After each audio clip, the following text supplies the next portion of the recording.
দেখুন, সারা পৃথিবী দেখছে যে আমাদের প্রতিবেশী দেশ বাংলাদেশ, যে বাংলাদেশ গঠন হয়েছিল ভারতবর্ষের সাহায্য নিয়ে, তারা আজ মৌলবাদীদের হাতে, সেখানে হিন্দুরা যারা সংখ্যালঘু তারা আক্রান্ত, অন্যান্য সংখ্যালঘুরাও আক্রান্ত। রবীন্দ্রনাথকে যিনি তাদের জাতীয় সঙ্গীত উপহার দিয়েছিলেন তাকে অপমান করা হচ্ছে। আমাদের দেশে জাতীয় পতাকাকে পায়ের নিচে রেখে সেটা অপমান করার চেষ্টা করা হচ্ছে এবং সারা বিশ্ব থেকে বিভিন্ন কান্ট্রি থেকে তাদের কাছে আবেদন করা হচ্ছে এটা আপনারা বন্ধ করুন। সবচেয়ে দুঃখের বিষয়, শান্তির জন্য যিনি নোবেল পুরস্কার পেয়েছিলেন, এই অশান্তির নায়ক তিনি, ইউনূস সরকার।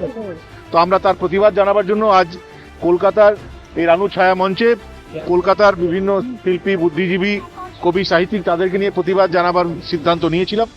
কিন্তু কাল রাত থেকে স্থানীয় পুলিশ যেভাবে আমরা অনুষ্ঠান না করতে পারি তার জন্য এক কথায় থ্রেট বলা চলে, বারবার যেটা বলা হয়েছে, মাইক আমাদেরকে ইউজ করতে দেয়নি, আমাদের হ্যান্ড মাইক করতে হয়েছে, ব্যানার লাগাতে দেয়নি।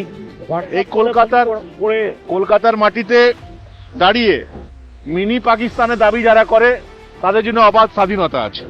কলকাতার মাটিতে দাঁড়িয়ে যারা হিন্দুদের হত্যা করার দাবি করে তাদের অবাধ স্বাধীনতা আছে। কিন্তু আমাদের প্রতিবেশী এক দেশ, সে দেশে হিন্দু সংখ্যালঘুদের উপর অত্যাচার হচ্ছে, তারা রবীন্দ্রনাথকে অপমান করছে, তারা আমাদের জাতীয় পতাকাকে অপমান করছে। তার বিরুদ্ধে কবিতার মাধ্যমে, সঙ্গীতের মাধ্যমে প্রতিবাদ করার স্বাধীনতা আমাদের থাকছে না।